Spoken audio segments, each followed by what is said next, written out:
সবসময় আমাদের কালচারটা আস্তে আস্তে ফ্ল্যাট কালচারের দিকে আমরা এগোচ্ছি এবং আমাদের ফাঁকা জমি কিনে গৃহ নির্মাণ সর্বক্ষেত্রে সম্ভব হচ্ছে না।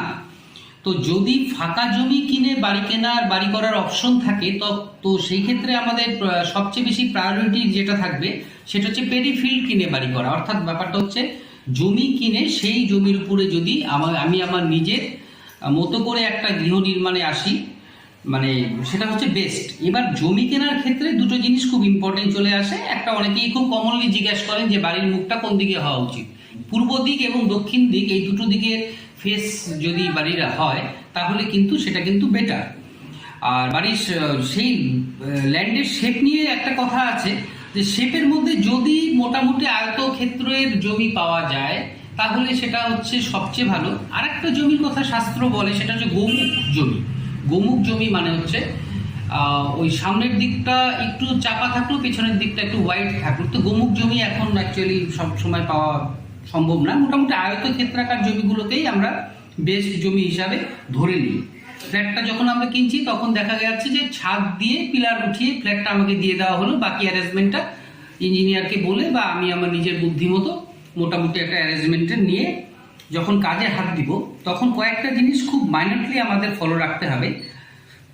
ওয়াশরুম বা ল্যাট্রিন বাথরুম, ঠাকুর ঘর এবং মাস্টার বেডরুম, এই তিনটা জায়গা যেন কোনোভাবেই মানে ভুল না হয়।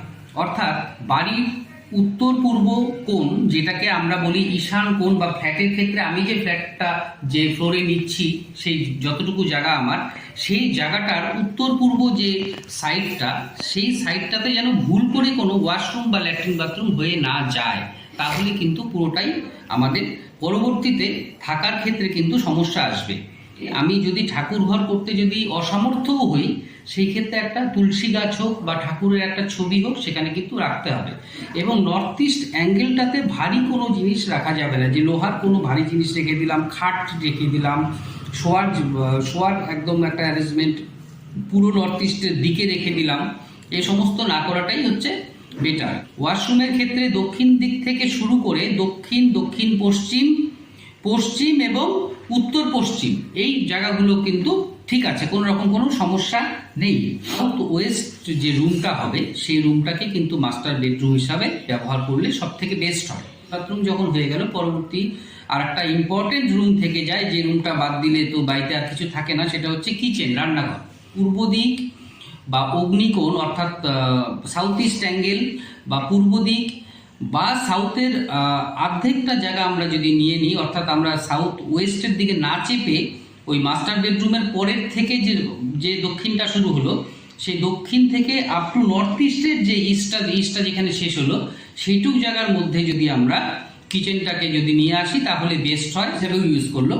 তো ড্রয়িং কাম ওই জায়গাটাকে যদি আমরা ঘরের মাঝখানে রাখতে পারি, অর্থাৎ ব্রহ্মস্থান, ঘরের মাঝখানটাকে বলা হচ্ছে বা ফ্ল্যাটের মাঝখানটাকে বলা হচ্ছে ব্রহ্মস্থান। ব্রহ্মস্থানে কোনো রকম কোনো ভারী জিনিস না রেখে সেখানে একটা টেবিল আমরা যদি রাখি কোনো সমস্যা নেই।